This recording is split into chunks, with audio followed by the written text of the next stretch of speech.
Hello, my name is Bennie Richards Baxter. I am a dental hygienist, dental assistant, registered nurse. I trained in New Mexico to become a sexual assault nurse examiner. I am a paramedic, and I'm also recently certified as an End of Life Doula here in Arizona. I am a third-year acupuncture student at Pima College here in Phoenix, Arizona. I transferred from Gainesville, Florida, where I was enrolled for 2 years at Dragon Rises College, which was founded by Dr. Leon Hammer, who trained under Dr. John Shin. They founded the Shin Hammer Pulse, which I was learning before I left to come out here to Arizona. Currently at this time, I'm working full-time as a registered nurse, and I'm also in school full-time, part-time, obtaining my master's in Oriental Medicine. And I have a lot of people ask me questions constantly in the hospital, in the grocery stores, all over about acupuncture, the field of Oriental Medicine, and different things about Eastern and Western medicine. One of the reasons I wanted to go into acupuncture was because I really just woke up one day literally and said, I want to go to acupuncture school. Don't ask me why, but I've always been fascinated with, Asian art, Oriental music, just all kinds of things. So it was just kind of a natural fit. And when I started school, it was hard, let me tell you, because learning Western and then going to Eastern, it isn't easy. And a lot of people ask me, well, what do you learn in acupuncture school? Well, what don't you learn? It's very, very, very challenging. And it's just like any other medical school. It takes a lot of time and a lot of patience. And you really have to study. There's a lot to learn. Because a lot of people think, oh, it's just sticking needles in people. Well, it's a little more intricate than that. Because not only do you have to learn Eastern medicine, you also have to learn Western medicine. So when people think it's easy peasy, not really. It's actually a very challenging program, but it's also very rewarding. And a lot of people ask, tell me about acupuncture. Tell me about the things you do in acupuncture. Tell me about cupping. Oh, what is this thing I've heard about? Washa. What is Twina? There's so many things in Oriental medicine you can do that really aren't invasive. A lot of people, as a nurse, tell me, I'm scared of needles. There's no reason to be afraid.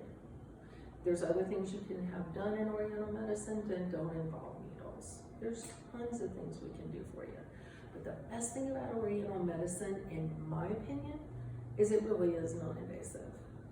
We can check your pulse, we can look at your tongue, we can see what's going on with you, we can even read your face.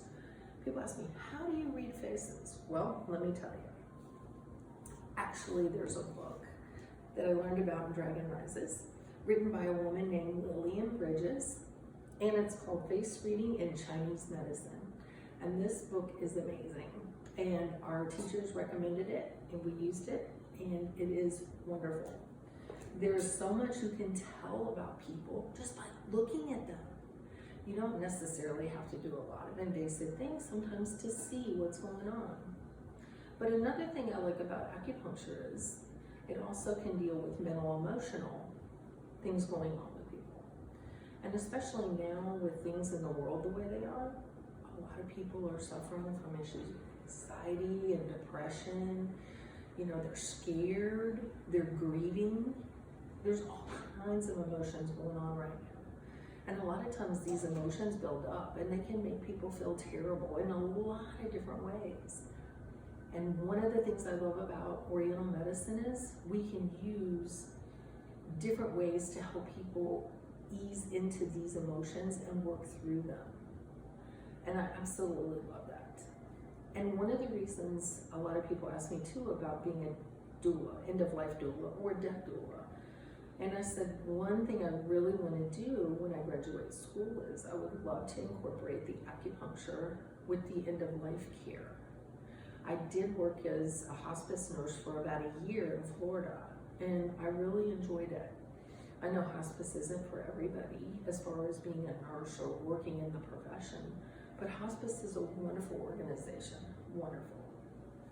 And I've always felt that when people come to the end of life, they should be able to have the means to make their own decisions and basically die with dignity and die how they want, because it's going to happen to everybody. And that's why I did it. But I do plan on blogging in the future, because I'm just getting into this whole, electronic thing. Because of my age, I'm a little slower to do things that are kind of like the new fad stuff. But I want to do like a blog or like a video and post it every so often, just so I can educate people on different things, whether it's Western or Eastern or both. Because my goal would be to bring everybody together so we can all work on the same page and help people. No matter what kind of medicine, holistic, alternative, anything we do to help people, I think we can work together as a team and get people to feel better. That's ultimately our goal, is to make people feel better. And like I said, especially now with things the way they are, we really have to start focusing on the fact that there are a lot of people out there who are very, very scared, very afraid, depressed, anxious, and sad.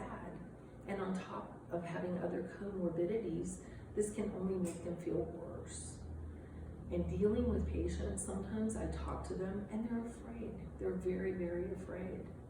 And they said, nobody ever spends time talking to me. Nobody talks to me about things. Nobody explains things.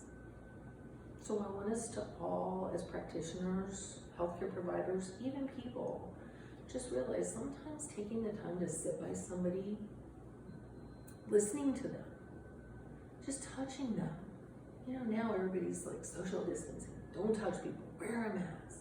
And I realize we all have to be safe. But sometimes just being there, or as I learned in doula school, holding space, giving somebody the time and the patience to listen to them, to actually hear what they say. Because I myself am guilty of interjecting and jumping in, working in the ER as long as I did. I'm very bad about that. And I've learned you can't put words in people's mouth. You have to listen to what they have to say. Because part of healing is expressing yourself. And there's no right or wrong way to do anything. As far as grief, fear, anger, frustration, we all deal with it in different ways. But holding space, and that's a word I want everybody to take into consideration. Hold space with someone and just let them talk. Even if it's only 5 minutes, you can make such a difference in someone's life, just listening to them and talking to them.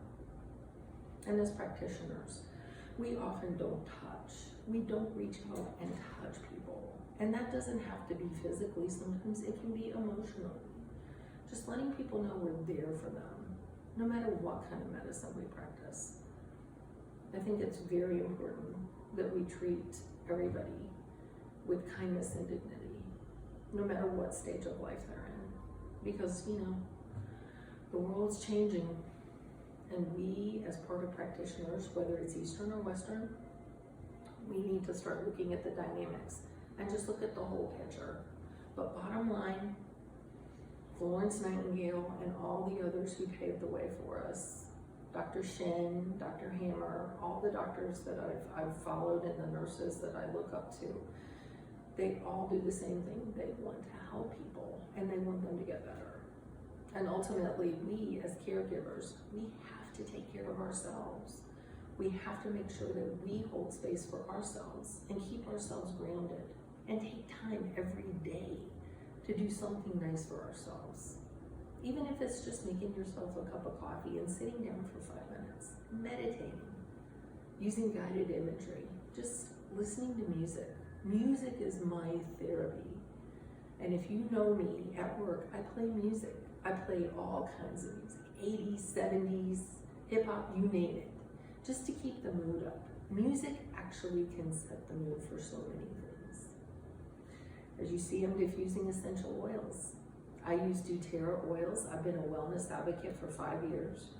I love to diffuse oils. It just makes the room smell nice.